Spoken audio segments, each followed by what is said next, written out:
اعوذ باللہ من الشیطان الرجیم بسم اللہ الرحمن الرحیم السلام علیکم ورحمۃ اللہ وبرکاتہ۔ دوستو، آج ہم لوگوں کا ٹاپک ہے کہ 1 کروڑ پتی وہ فقیر کیسے بن گیا۔ تو آئیے آج ہم لوگ وہ سنتے ہیں۔ تو ایک مرتبہ ایک میاں بیوی کھانا کھا رہے تھے، وہ بہت ہی امیر تھے، کروڑ پتی تھے۔ تو باہر ایک فقیر نے دستک دی، اللہ کے نام پہ کچھ کھانے کو مانگا۔ تو جب بیوی اٹھنے لگی تو اس کے شوہر نے کہا کہ رہنے دو، ان کی تو ایک عادت ہوتی ہے مانگنے کی، یہ بس ویسے ہی آتے جاتے رہتے ہیں۔ تو بیوی بیٹھ گئی، وہ بیچارہ فقیر چپ کر کے چلا گیا۔ کچھ دنوں بعد وہ جو امیر ترین شخص تھا، اس کے حالات بگڑتے گئے، بہت زیادہ بگڑتے گئے اور غربت کی طرف آنے لگ گئے۔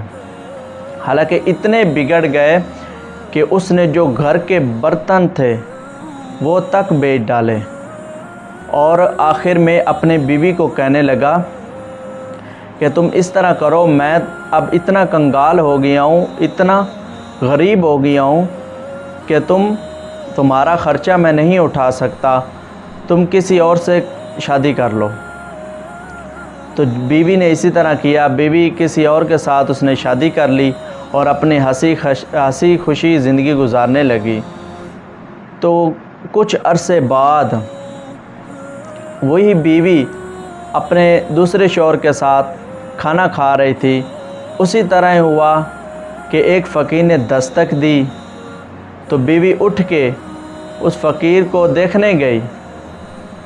تو دیکھا تو بیوی بہت ہی چلانے لگ گئی، رونے لگ گئی۔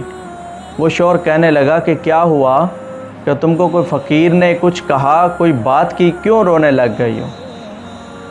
تو وہ جب دیکھا نا تو بیوی کہنے لگی کہ میں اس وجہ سے نہیں روئی کہ فقیر نے مجھے کچھ کہا، میں اس وجہ سے رو رہی ہوں کہ آج جو ہماری چوکھٹ پہ مانگنے آیا، جو فقیر آیا ہے، وہ بلکہ کوئی اور نہیں ہے، وہی میرا پہلے والا شوہر ہے، اس لیے میں رونے اور چلانے لگ گئی ہوں۔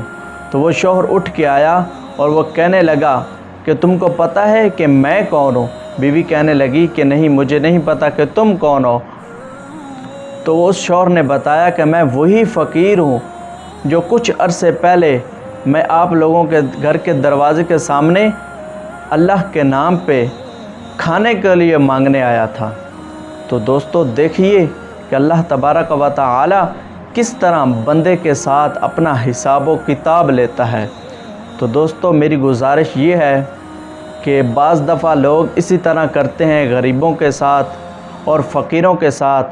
یہ کوئی ضروری نہیں کہ جو بھی فقیر آتا ہے وہ بس ایسے ہی مانگنے آتا ہے، بعض ضرورت مند ہوتے ہیں۔ تو دوستو ہم سب کو جو غریب ہوتے ہیں ان کا خیال رکھنا چاہیے، غریبوں اور مسکینوں یتیموں کا جو حق بنتا ہے وہ بھی دینا چاہیے۔ تو دیکھیے کہ اللہ تبارک و تعالی ہم سب کو اس واقعے سے عبرت حاصل کرنے کی بھی توفیق عطا فرمائے، اور ہم سب کو غریبوں کا حق اور یتیموں کا حق بھی ادا کرنے کی بھی توفیق عطا فرمائے، آمین۔ اگر ویڈیو اچھی لگی ہو، زیادہ سے زیادہ اس ویڈیو کو لائک اور شیئر کریں، اور میرے چینل کو بھی سبسکرائب کریں۔